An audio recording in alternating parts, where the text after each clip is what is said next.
I snooped on my friend's phone and saw her messaging people, calling me dumb and saying she only hangs out with me because it's convenient. I hated her, but you know what? I'm still hanging out with her, because I have no one else. You know what's messed up? I found out my best friend secretly thinks I'm an idiot, and I'm still hanging out with her like nothing happened. It started in the most cliché way possible. Pure curiosity and a little bit of paranoia. She left her phone on my desk when she went to the bathroom, and the screen lit up with a new message. I swear I didn't mean to snoop, at least not at first. But the preview popped up, and it was a chat with someone we both knew. My eyes caught just a few words before I could look away. She's so dumb, but useful. My stomach dropped. That she was me. Now, normal people would stop there, right? Close the phone, pretend they didn't see anything. But I couldn't. My hands felt like they moved on their own, and I unlocked it. Yeah, I knew her passcode, because she once bragged about how we trust each other enough to know each other's phones. That irony almost makes me laugh now. I scrolled up in the conversation, and what I found made my chest feel like it was caving in. She was basically performing a roast show about me, to multiple people. Saying I was naive, saying I never noticed when people used me, saying she only kept me around because I always pay for coffee, or help with homework. The girl who I told everything to, the one who called me her soul twin, was painting me as some clueless, disposable sidekick. I just sat there with her phone in my hands, reading message after message, every word slicing me deeper. You know that feeling when you suddenly realize the reality you've built in your head is a lie? Like the walls of your little world just collapse, and you're left standing in the rubble, embarrassed that you didn't see it sooner. I felt stupid. Ironically, exactly what she called me. Stupid for trusting her. Stupid for letting my guard down. Stupid for not noticing the little signs before. When she came back, I had already put the phone down, screen off, like nothing had happened. She just smiled at me, asked if I wanted to get lunch, and I said yes. Like an absolute coward. I smiled back, nodded, and acted as though I hadn't just had my heart shoved into a blender. My brain screamed at me to confront her, to say something, to at least walk away. But my mouth betrayed me, because deep down I knew the truth. She was all I had. The worst part. After that day, nothing changed. I didn't cut her off. I didn't call her out. I just continued the friendship. We went to classes together, got coffee together, watched movies together. On the surface, everything looked fine. But inside, every laugh I shared with her was bitter, every text I sent felt fake, every compliment I gave her was laced with the knowledge that she probably rolled her eyes behind my back. And yet, I couldn't stop. Why? Because if I let her go, I'd be alone. My social circle wasn't big to begin with. Okay, it wasn't a circle at all. More like a dot. She was my person, my plus one, the only one who ever made me feel like I belonged anywhere. Even if it was built on lies, even if it was transactional, at least it was something. And that something felt safer than the terrifying nothingness of being truly friendless. The most shocking moment wasn't even reading those texts. It was the realization days later, when I looked in the mirror and admitted to myself, I wasn't angry enough to leave her. I was angry, sure. I hated her in some way. But I hated myself more for needing her. For choosing the comfort of fake companionship over the pain of loneliness. That was the real confession I couldn't even whisper out loud. So yeah, here I am, months later, still hanging out with the girl who openly calls me dumb behind my back. She doesn't know I know. None of our other friends, or should I say her friends, know either. I laugh at her jokes, I send her memes, I nod along to her stories, and she probably still thinks I'm blissfully unaware. Maybe that makes me weak. Maybe that makes me pathetic. But it's my reality. And here's the kicker. Sometimes I wonder if I'm playing the long game. Like, maybe part of me is waiting for the perfect moment to flip the script, to let her know I've known all along. To make her feel that same punch to the gut betrayal. Other times, I think I'll just keep the secret forever, because exposing it would mean losing the last shred of companionship I have. It's twisted. I know it's twisted. But it's the choice I keep making every single day. So, what do you think? Am I insane for staying friends with someone I know doesn't actually care about me? Would you confront her? Or would you keep pretending, just to avoid being completely alone? The funny thing about secrets is how they poison everything, even the smallest, most ordinary moments. After I read those messages, every hangout with her became a kind of performance. I wasn't just her friend anymore. I was the audience to a private joke I was never supposed to hear. Take one random afternoon. We were sitting in a cafe, our usual spot. She was telling me some dramatic story about her coworker, complete with exaggerated hand gestures, like she was auditioning for a soap opera. Everyone else in the room probably saw two close friends sharing a laugh. But I knew better. Every time she said my name, my brain whispered, "She calls you dumb when you're not around." Every time she giggled at something I said, a voice hissed, "She's faking it. She's just using you for company." It was exhausting, like living with a constant echo in my head. And yet, I kept showing up. I showed up to the cafe. I showed up to movie nights. I even helped her move apartments, hauling boxes up 3 flights of stairs while she joked about how strong I was. I smiled. I laughed. I sweated through my shirt. And all the while, I knew she probably texted someone later that night about how gullible I was for doing all that heavy lifting for free. But here's where it got darker. I started doubting myself, not just her. I'd lie awake at night and wonder, what if she's right? What if I really am stupid for clinging to this friendship? What if I am the naive, clueless tagalong she described? It's like the words she wrote started carving themselves into me. They weren't just insults anymore. They became possible truths. I thought about cutting her off. I imagined it dozens of times. I pictured sending her a screenshot of her own words with the caption, "Explain this." I pictured walking away in the middle of one of our hangouts, leaving her confused and guilty. But then I'd play out the aftermath in my head. Me, sitting alone on a Friday night, no messages buzzing on my phone, nobody tagging me in memes or inviting me anywhere. That silence scared me more than her betrayal. So I stayed. And here's the part that really messed with me. Sometimes, I caught myself enjoying her company again. Genuinely. We'd be watching some dumb comedy, and I'd laugh so hard my stomach hurt. Or she'd share a story about her childhood that made me feel close to her again. In those moments, I'd forget what I'd read. I'd forget the bitterness. I'd almost convince myself we were real friends, until the memory crept back in like a shadow. That push and pull drove me crazy. The climax came one night when she got a little too drunk at a party. We were sitting outside, away from the noise, and she leaned her head on my shoulder. She slurred something like, "You're the only person I can always rely on." And I swear, for a second, my heart wanted to believe her. I wanted to believe that the texts were just her being dramatic, or venting, or maybe even joking in bad taste. But then she laughed, hiccuped, and added, "I don't know what I'd do without you buying me food all the time." That was it. That was the line that broke me. It was like she pulled the curtain back and reminded me of my role. The provider, the safety net, the sidekick. Not the equal. Not the true friend. Just convenient. After that night, I started testing her. Small things at first. I'd forget my wallet when we went out, just to see if she'd cover me. She did. But with this annoyed little sigh, like it was the biggest inconvenience in the world. I'd stop answering her texts right away, waiting hours before replying, just to watch her reaction. Sometimes she got impatient. Sometimes she sent guilt-trippy messages like, "I guess you're too busy for me now." Each test confirmed what I already knew.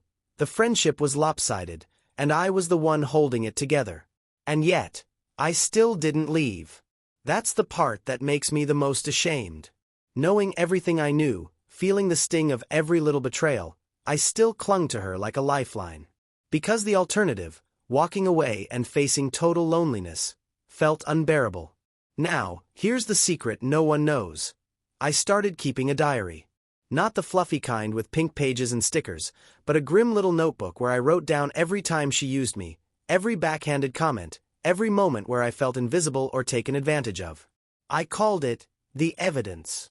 Maybe part of me thought I'd show it to her one day, like some twisted courtroom reveal. Or maybe I just needed proof for myself, to remind me that I wasn't imagining it. That my pain was real, that her betrayal wasn't just paranoia. But sometimes, when I reread the entries, I didn't just feel angry. I felt pathetic. Because despite all that evidence, I was still there, still loyal, still playing the role of the useful friend. And maybe, deep down, I wondered if I deserved it. So here's where I'm stuck. Do I confront her with everything I know? Do I finally pull the pin and blow up this fake friendship? Or do I keep swallowing the truth, smiling through it, because being someone's fool feels less terrifying than being completely alone? What would you do if you were me? Would you rather be lonely and free, or wanted, even if it's only for someone else's convenience? You'd think after everything, I would have snapped by now. But no, life just kept dragging me along, tied to this friendship like an anchor I couldn't drop. What made it worse was how normal everything looked from the outside. People at school, at work, even our mutual friends. They all thought we were inseparable. Besties for life. The dynamic duo. Always together. And every time I heard that, I wanted to scream. If only they knew the truth. If only they knew what she really said about me when no one else was listening. But that's the curse of secrets. They turn you into a liar, too. I was lying every day, pretending to be her ride or die, when in reality, I was just her insurance policy. There was one night I almost told her. Almost. We were walking home after a movie. Just the two of us. She was in a good mood, rambling about how funny the film was. I wasn't listening. My heart was pounding, my palms sweating, and my brain kept screaming. Do it now. Just say it. Ask her why she told people you're dumb. Ask her if she even likes you. End this charade. I opened my mouth. The words were right there, on the tip of my tongue. And then she looped her arm through mine and said, "You're the best. I don't know what I'd do without you." And just like that, I folded. My anger evaporated, replaced by this pathetic warmth. Because even if she didn't mean it, even if it was all manipulation, hearing those words felt good. Too good. I swallowed my confession, laughed nervously, and changed the subject. That was the moment I realized something terrifying. I wasn't just her prisoner. I was my own jailer. I kept locking myself back in the cage, even when I had the key in my hand. After that, things started to spiral. The double life of pretending everything was fine while secretly drowning in bitterness. It was exhausting. I'd go home after hanging out with her and collapse into bed, drained. Not physically, but emotionally. It's like smiling for hours while your teeth ache. My diary, the evidence, filled up faster than ever. I wrote down every comment, every exploit. Flipping through the pages felt like watching a slow-motion car crash. And yet, there were moments that confused me. She'd surprise me with a coffee when I least expected it. She'd call me late at night when she was upset, crying about some boy or some family drama, and I'd be the one comforting her. Those moments made me doubt myself all over again. Maybe she did care. Maybe I was just overreacting to a few ugly texts. But then the pendulum would swing back, and I'd catch her making a sly remark at my expense, or I'd overhear her telling someone, "Oh, don't worry, she'll pay." And boom, I'd remember everything again. The climax of this chapter came at her birthday party. She had invited everyone, classmates, co-workers, even people she barely knew. And of course, I was there, helping her set up decorations, hauling in food, doing all the behind-the-scenes work while she basked in the spotlight. At one point, she stood up to make a little toast. She thanked everyone for coming, made a joke or two, and then, half laughing, she said, "And a special thanks to me." She's basically my unpaid assistant at this point. I don't know what I'd do without her carrying all my baggage. Literally. Everyone laughed. The room filled with chuckles and clinking glasses. I forced a smile, but inside, my chest was burning. I wasn't her best friend in that moment. I was the punchline. The joke. I excused myself to the bathroom, locked the door, and just stared at my reflection. My face looked calm, but my eyes were red, glossy, ready to spill tears. I whispered out loud, "Why are you still here? Why are you letting this happen?" My reflection didn't answer. It just looked back at me, equally tired and ashamed. That night, after the party, I walked home alone.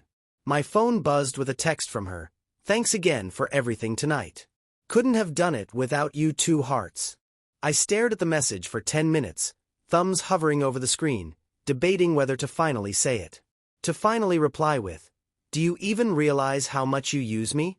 Do you even know how cruel you are?" But I didn't. I just typed back, "Of course. Happy birthday." I hated myself more than I hated her. Because she was predictable, she was just being who she was. But me. I had the chance to stop it, to walk away, to stand up for myself. And I didn't. The worst part. No one suspects a thing. To everyone else, we're still the perfect pair. The inseparable best friends. The truth is invisible, buried under fake smiles and forced laughs. And maybe that's the scariest part. How easy it is to fake happiness when you're desperate enough. So here's where I'm stuck again. Do I finally let the mask slip? Do I risk being alone just to free myself from this endless cycle? Or do I keep playing the part of the loyal best friend, even if it slowly kills me inside? Because if I'm being brutally honest, I don't know which is worse. The thought of losing her, or the thought of never being more than her convenient sidekick. So tell me, if you were in my shoes, would you rip the mask off and face the fallout? Or would you keep smiling, keep nodding, keep pretending, just to avoid being left behind?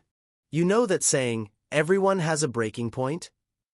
I always thought mine was far away, like some distant cliff I'd never actually reach. But turns out, I'd been walking closer and closer to the edge every day, and one night, I finally fell. It started innocently enough. We were hanging out at her apartment, eating takeout, scrolling through our phones in silence. Just a typical evening. She suddenly burst out laughing, shoved her phone in my face, and said, "Oh my God, look at this meme, it's so you." I glanced at the screen. It wasn't just some random meme. It was one of those jokes about being clueless, dumb, the kind of person everyone tolerates but doesn't respect. And she thought it was hilarious. She thought I was hilarious. Something inside me snapped. I laughed too, at least out loud. But my chest tightened, and my stomach churned. I couldn't shake the thought. She's not just making fun of me in private texts anymore. She's doing it right here, in my face, disguised as a joke. Later that night, when I went to use the bathroom, I noticed her phone left on the couch again. History repeating itself. And of course, my brain screamed at me, "Don't do it. Don't snoop again. Haven't you learned?" But my hands didn't listen. I opened it. I scrolled. And this time, it was worse. She had a group chat with some of our mutual friends. Screenshots of my texts. Photos of me she'd secretly taken, complete with mocking captions. Little jabs about my dumb expressions, about how I try too hard to be funny. She even called me her loyal pet once, complete with a dog emoji. My face went hot. My hands trembled. I could feel the rage pulsing in my ears. That was it. The moment I'd been avoiding for months. I walked back into the living room, phone in hand. She looked up at me, smiling like nothing was wrong. And I just exploded. What the hell is this? My voice was shaking, louder than I intended. I held up the phone like it was Exhibit A in a trial. Do you seriously make fun of me to everyone? Do you really think I'm that pathetic? Her smile vanished. She froze, then scrambled for excuses. Wait, why are you going through my phone? That's private. I laughed, but it wasn't a funny laugh. It was sharp, bitter, almost unhinged. Private? You're calling this private? You've been broadcasting my life like I'm some joke for your entertainment. You've been using me, humiliating me, and you want to talk about privacy. She stammered, tried to spin it. It was just jokes. You know I don't mean half the stuff I say in group chats. Everyone vents about their friends sometimes. It doesn't mean anything. Doesn't mean anything?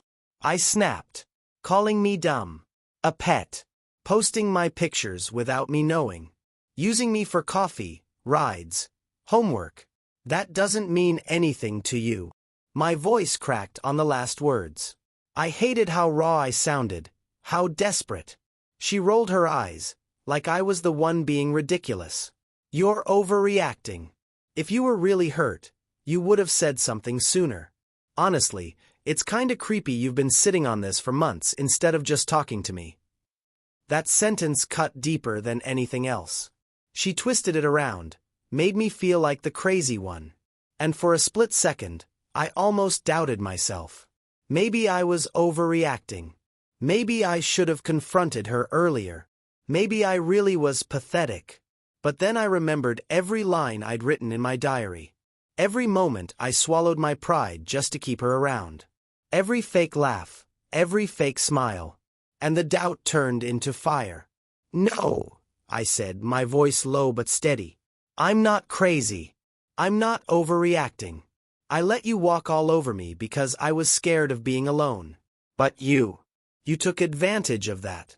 You made me believe we were best friends while you laughed at me behind my back. That's not venting. That's cruelty. For once, she didn't have a snappy comeback. She just stared at me, caught between guilt and annoyance. Finally, she muttered, I guess I didn't realize it hurt you that much. That was the final straw. That sentence, flat, dismissive, almost bored, told me everything I needed to know. She didn't care. She never cared. I grabbed my jacket and walked out. She called after me once, maybe twice, but I didn't look back. My legs carried me down the street, fueled by adrenaline and heartbreak. When I finally stopped, I was shaking so hard I had to sit down on the curb. My hands were numb, my chest tight, my throat raw from holding back tears. And here's the truth. I didn't feel triumphant. I didn't feel free. I felt hollow, like I had just ripped out a piece of myself and thrown it away. Because as toxic as she was, as cruel as she'd been, she was still my person. And now, I had no one. That night, my phone buzzed with her messages. Paragraphs of half apologies, half defenses. Things like, you're taking it out of context, or, I didn't mean it the way it sounded, or, I don't know why you're blowing this up when we've been fine for so long. I didn't reply. I couldn't. Every word felt like another manipulation, another trap trying to pull me back. So I sat in silence. For the first time in years, truly alone. And I realized, maybe this was what I'd been avoiding all along. Not the betrayal, not the humiliation, but the silence. The empty space where a friendship used to be. And yet, part of me wondered if the silence was better than the noise of being someone's punchline. So here I am, caught between heartbreak and relief. Did I finally do the right thing? Or did I just throw away the only person who ever stuck around, even if she stuck around for all the wrong reasons? What would you have done? Would you have stormed out like I did? Or would you have stayed, laughed it off, and clung to the comfort of a fake friendship? Silence is a strange thing. At first, it felt unbearable. After I walked out of her apartment that night, the quiet was deafening. No constant pings on my phone. No random memes. No late-night calls where she'd vent about her latest drama. My entire routine, the rhythm of my life, collapsed overnight. The first few days were the hardest. I kept reaching for my phone like muscle memory, expecting a message, a notification, anything. And every time there was nothing, it hit me like a punch. I wasn't just mourning the loss of a friend. I was mourning the illusion of comfort, the fake safety net I'd clung to for so long. She kept texting for about a week. At first, it was defensive, you're overreacting. Then it shifted to guilt trips. So you're really just going to throw away years of friendship over some jokes? Then came the half apologies. I'm sorry if I hurt you, but you know I didn't mean it. I read every message. I didn't reply. My silence was the loudest thing I'd ever said to her. Eventually, the texts stopped. The calls stopped. She moved on. And I was left in the quiet. At first, I hated it. I felt lonelier than I'd ever been. Friday nights stretched on forever. Scrolling through social media was torture. Seeing her out with other friends, laughing, like I'd been so easily replaced. There were moments I almost caved, almost sent her a message just to feel connected again, even if it meant stepping back into that toxic cycle. But then something unexpected happened. I started to breathe. Without her voice in my ear, without her shadow over my shoulder, I began to hear myself again. I picked up old hobbies I'd abandoned. I started journaling, not the evidence anymore, but real reflections. I went for long walks with music blasting, and for the first time, I didn't feel like I had to perform for anyone. It wasn't instant healing. There were still nights when the loneliness felt unbearable, when I questioned if I'd made a mistake. But slowly, I realized something. Being alone wasn't as terrifying as I'd convinced myself it was. In fact, it was liberating. No one was mocking me. No one was using me. No one was draining me. The silence that once felt suffocating began to feel like peace. Of course, it wasn't all peace. People noticed the fallout. Mutual friends started asking questions. Why aren't you hanging out with her anymore? Did something happen? I never told them the full story. I just shrugged, said we'd drifted apart. Because as much as I wanted to expose her, to show everyone the screenshots and the diary, I couldn't bring myself to do it. Maybe part of me still didn't want to hurt her reputation. Or maybe I didn't want to look like the pathetic fool who stuck around for so long. The hardest part, though, was admitting my own role in all of it. She may have used me, yes. She may have mocked me. But I let her. I enabled it. I chose silence over confrontation, time and time again, until it broke me. That's not me blaming myself for her cruelty, but it is me taking responsibility for why it lasted as long as it did. And weirdly enough, that realization gave me power. Because if I chose to let it happen, then I could choose to never let it happen again. The climax of my healing came one night when I dug out the evidence. The diary where I documented every insult, every betrayal. I flipped through the pages, feeling the old wounds reopen. And then, I tore them out, one by one. Not because I wanted to forget, but because I didn't want to live trapped in that evidence anymore. I didn't want my identity to be the friend who was used. I wanted to be something more. When I finally tossed the shredded pages into the trash, I felt lighter. Now, months later, I still don't have a big circle of friends. I'm not suddenly surrounded by people who adore me. Most nights, it's just me, my music, my books, my thoughts. But you know what? I'm okay with that.